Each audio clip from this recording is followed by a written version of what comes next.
صلاۃ والسلام علیہ یا سیدی یا رسول اللہ صلی اللہ علیہ وسلم وعلی آلہ وصحبہ یا حبیب اللہ اللہم صلی علی سیدنا محمد وعلی آل سیدنا محمد۔ آج کا بیان ہے ارشادات نبوی صلی اللہ علیہ وسلم کے بارے میں۔ ارشادات نبوی صلی اللہ علیہ وسلم بیان کرتے ہیں طمع اور حرص کی آفت کے بارے میں، طمع اور حرص کی آفت اور قناعت کے فائدے کے بارے میں۔ ارشاد نبوی صلی اللہ علیہ وسلم ہے، حضور پاک صلی اللہ علیہ وسلم کا ارشاد پاک ہے، انسان فطرتاً اور بالطبع حریص ہے، جو کچھ اس کے پاس ہے ہرگز اس پر قناعت نہیں کرتا۔ انسان فطرتاً اور بالطبع حریص ہے، جو کچھ اس کے پاس ہے ہرگز اس پر قناعت نہیں کرتا، اور حرص و طمع سے سوائے قناعت کے بچنا ناممکن ہے۔ حضور پاک صلی اللہ علیہ وسلم نے ارشاد پاک فرمایا ہے کہ اگر انسان کے پاس 2 وادیوں سے بھرا ہوا مال ہو تو وہ تیسری وادی مال سے بھری ہوئی چاہے گا۔ اگر انسان کے پاس 2 وادیوں سے بھرا ہوا مال ہو تو وہ تیسری وادی مال سے بھری ہوئی چاہے گا۔ خاک کے سوا آدمی کے دل کو سیر کرنے والی اور کوئی چیز نہیں ہے۔ ہاں، جو توبہ کرے اور حق تعالیٰ اس کی توبہ قبول کرنے والا ہے۔ حضور سید دو جہاں پیشوا صلی اللہ علیہ وسلم نے مزید فرمایا، انسان کی تمام چیزوں میں بڑھاپا آتا ہے، انسان کی تمام چیزوں میں بڑھاپا آتا ہے، لیکن اس کی 2 چیزیں جوان رہتی ہیں، ایک تو طویل عمر کی آرزو، دوسرے مال کی محبت۔ حضور سید دو جہاں صلی اللہ علیہ وسلم نے ارشاد پاک فرمایا، آسودہ ہے وہ شخص جس کو اللہ تعالیٰ نے اسلام کی راہ دکھائی اور بقدر حاجت اس کو مال دیا اور اس نے اس مال پر قناعت نہ کی۔ کیا فرمایا رسول اللہ صلی اللہ علیہ وسلم نے؟ آسودہ ہے وہ شخص جس کو اللہ تعالیٰ نے اسلام کی راہ دکھائی اور بقدر حاجت اس کو مال دیا اور اس نے اس مال پر قناعت نہ کی۔ ایک اور حدیث مبارکہ میں آتا ہے، روح القدس نے میرے دل میں اس بات کا القاء کیا، روح القدس نے میرے دل میں اس بات کا القاء کیا کہ جب تک بندے کا رزق پورا نہیں ہوتا وہ نہیں مرتا۔ بس اللہ تبارک تعالیٰ سے ڈرو اور دنیا کا مال بہت نہ ڈھونڈو اور بہت حرص مت کرو۔ ایک اور ارشاد ہے کہ مال مشتبہ سے بچو تاکہ تم سب لوگوں سے زیادہ عابد ہو جاؤ، اور جو کچھ تمہارے پاس ہے اس پر قناعت کرو تاکہ سب سے زیادہ شاکر تم بنو، اور دوسرے لوگوں کے لیے وہی چیز پسند کرو جو تم اپنے لیے پسند کرتے، تاکہ مومن بن جاؤ۔ حضرت ابن عوف ابن مالک رضی اللہ تعالیٰ عنہ کہتے ہیں کہ ہم لوگ رسول اللہ صلی اللہ علیہ وسلم کی خدمت میں حاضر تھے، ہم سب لوگ 7 یا 8 یا 9 افراد تھے۔ آپ صلی اللہ علیہ وسلم نے ارشاد فرمایا کہ رسول اللہ صلی اللہ علیہ وسلم سے بیعت کرو۔ آپ صلی اللہ علیہ وسلم نے ارشاد فرمایا کہ رسول اللہ صلی اللہ علیہ وسلم سے بیعت کرو۔ ہم نے عرض کیا، یا رسول اللہ، کیا ہم ایک بار بیعت نہیں کر چکے ہیں؟ آپ صلی اللہ علیہ وسلم نے پھر فرمایا کہ اللہ کے رسول سے بیعت کرو۔ آپ کا دوبارہ ارشاد گرامی سن کر ہم لوگوں نے اپنے ہاتھ آپ کی طرف بڑھائے اور دریافت کیا کہ حضور ہم کس بات پر بیعت کریں؟ آپ صلی اللہ علیہ وسلم نے فرمایا، خدا کی بندگی کرو،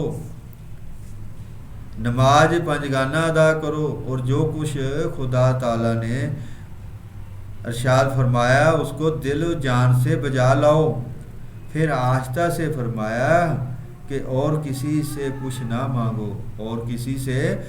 نہ مانگو۔ اس واقعہ کے بعد سے ان حضرات صحابہ رضی اللہ تعالیٰ عنہ کی یہ کیفیت ہو گئی تھی کہ اگر کسی کے ہاتھ سے تازیانہ زمین پر گر جاتا تھا تو وہ کسی دوسرے سے یہ نہیں کہتے تھے کہ یہ تازیانہ اٹھا دو۔ حضرت موسیٰ علیہ السلام نے بارگاہ الہی میں عرض کی کہ یا الہی، تیرے بندوں میں سب سے زیادہ تو وہ نگر کون ہے، تونگر کون ہے؟ ارشاد ہوا کہ وہ شخص جو اس چیز پر قناعت کر لے جو اس کو میں عطا کروں۔ انہوں نے پھر عرض کیا کہ یا الہی سب سے زیادہ عادل بندہ کون سا ہے؟ فرمایا ہے جو ہر ایک کام میں انصاف کرنے سے نہ چوکے۔ اب بیان کرتے ہیں اقوال بزرگان دین۔ بزرگان دین کے اقوال قول کیا ہیں؟ جناب ابن واسی سوکھی روٹی پانی میں بھگو کر کھاتے اور فرماتے جو اس پر قناعت کرے گا وہ مخلوق سے بے نیاز رہے گا۔ حضرت ابن مسعود رضی اللہ تعالیٰ نے فرمایا ہے کہ ہر روز فرشتہ یہ منادی کرتا ہے کہ اے فرزند آدم کہ وہ تھوڑا مال جو تجھے کفایت کرے اس کثیر مال سے بہتر ہے جس سے بے اندازہ مسرت اور غفلت پیدا ہو۔ جناب سعید ابن ازلان کہتے ہیں کہ تیرا سارا شکم ایک بال شست سے زیادہ طول و عرض میں نہیں ہے۔ ایک بال تیرا سارا شکم ایک بال شست سے زیادہ طول و عرض میں نہیں ہے۔ ہما شکم تو وجب درو وجہ بیش و نشت، اور یہ ذرا سی چیز تجھے دوزخ میں ڈال دے تو عجیب سی بات ہوگی، اور یہ ذرا سی چیز تجھے دوزخ میں ڈال دے تو عجیب سی بات ہوگی۔ حدیث شریف میں آیا کہ اللہ پاک نے فرمایا کہ اے فرزند آدم اگر میں تجھے ساری دنیا دے دوں تب بھی تو اس سے صرف اپنی روزی مقسوم کے مطابق کھائے گا۔ کیا فرمایا؟ حدیث شریف میں آیا کہ اللہ تعالیٰ نے فرمایا ہے کہ اے فرزند آدم اگر میں تجھے ساری دنیا دے دوں تب بھی تو اس سے صرف اپنی روزی مقسوم کے مطابق کھائے گا، اور جب میں تجھے تیری خوراک سے زیادہ نہ دوں اور اس کے حساب کا شغل دوسروں کے سپرد کر دوں، دنیا کے دوسرے لوگ دولت کثیر کا حساب کتاب کرنے میں مشغول رہیں، تو تجھ پر یہ میرا بہت بڑا احسان ہے۔ کسی دانش مند کا قول ہے حریص اور طامع سب سے زیادہ غمگین رہے گا، اور قانع ہمیشہ خوش رہے گا، اور حاسد کے غم کی تو انتہا ہی نہیں ہے، اور تارک دنیا ہمیشہ سبق دوش اور سبق بار رہتا ہے، اور وہ عالم جو بدکار ہے سب سے زیادہ پشیمان رہتا ہے۔ اب اس کے بارے میں کچھ حکایت ہیں۔ جناب شبیر رحمۃ اللہ علیہ فرماتے ہیں کہ کسی شخص نے ایک چڑیا کو پکڑ لیا۔ اس چڑیا نے اس سے پوچھا کہ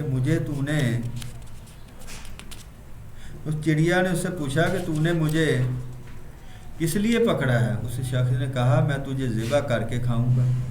اس نے کہا کہ مجھ سے تیرا پیٹ نہیں بھرے گا، البتہ میں تجھے 3 باتیں بتاتی ہوں، وہ تجھ کو میرے کھانے سے زیادہ نفع دیں گے۔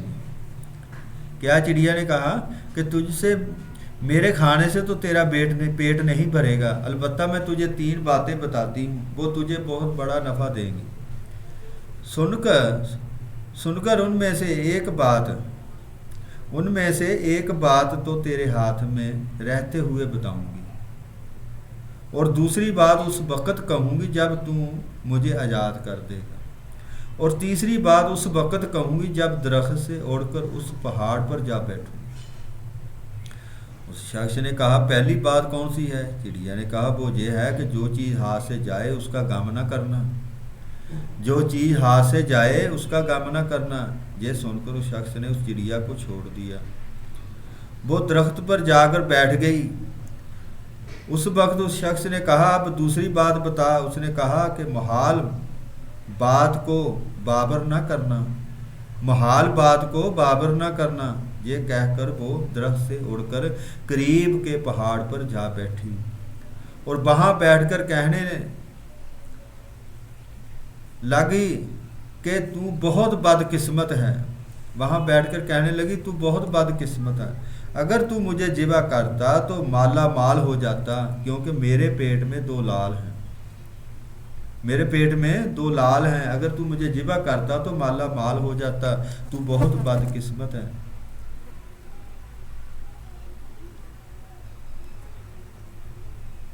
مالا مال ہو جاتا، کیونکہ میرے پیٹ میں 2 لال، ہر ایک لال کا وزن 20 مسکال ہے۔ یہ سن کر وہ شخص بہت افسوس کرنے لگا اور کہا خیر اب تیسری بات تو بتا دے۔ چڑیا نے کہا اب میں تیسری بات کیا بتاؤں کہ تو نے پہلی 2 باتوں ہی کو یاد نہیں رکھا۔ میں نے تجھ سے نہیں کہا تھا کہ گزری بات کا غم نہ کرنا اور محال بات کو بابر نہ کرنا؟ سن، میں جب تیرے ہاتھ میں تھی تو تمام پوشت پر سمیت میرا وزن 10 مسکال بھی نہ تھا۔ اب وہ چڑیا بتا رہی ہے کہ جب میں تیرے ہاتھ میں تھی تو تمام گوشت و پوشت اور پر سمیت میرا وزن 10 مسکال بھی نہ تھا۔ میرے پیٹ میں ایسے 2 لال کس طرح ہو سکتے ہیں جن میں سے ہر ایک کا وزن 20 مسکال ہو؟ یہ کہہ کر وہ چڑیا پہاڑ سے اڑ گئی۔ اس حکایت سے مقصود یہ ہے کہ جب طمع ظاہر ہوتی ہے تو آدمی ہر محال بات کو بابر کر لیتا ہے۔ کیا اس حکایت سے کیا مقصود حاصل ہوا کہ جب طمع ظاہر ہوتی ہے تو آدمی ہر محال بات کو بابر کر لیتا ہے۔ ابن سماک رحمۃ اللہ علیہ نے کہا ہے کہ طمع ایک رسی ہے جو تیری گردن میں بندھی ہے، اور ایک ڈوری ہے جو تیرے پاؤں میں بندھی ہے۔ گردن کی رسی کو نکال تاکہ پاؤں کی ڈوری کھل سکے۔ اور ایک ڈوری ہے جو تیرے پاؤں میں بندھی ہے، گردن کی رسی کو نکال تاکہ پاؤں کی ڈوری کھل سکے۔ یہ تھا آج کا بیان۔ اسے سمجھیں اور سمجھنے سے ہی بات بنتی ہے۔ سمجھ کے میں تو یہی سمجھا کہ کچھ بھی نہ سمجھ سکا۔ سمجھ کے میں یہی سمجھا کہ میں کچھ بھی نہ سمجھ سکا۔ اللہم صلی علی سیدنا محمد وعلی آل سیدنا محمد وبارک وسلم۔ آمین۔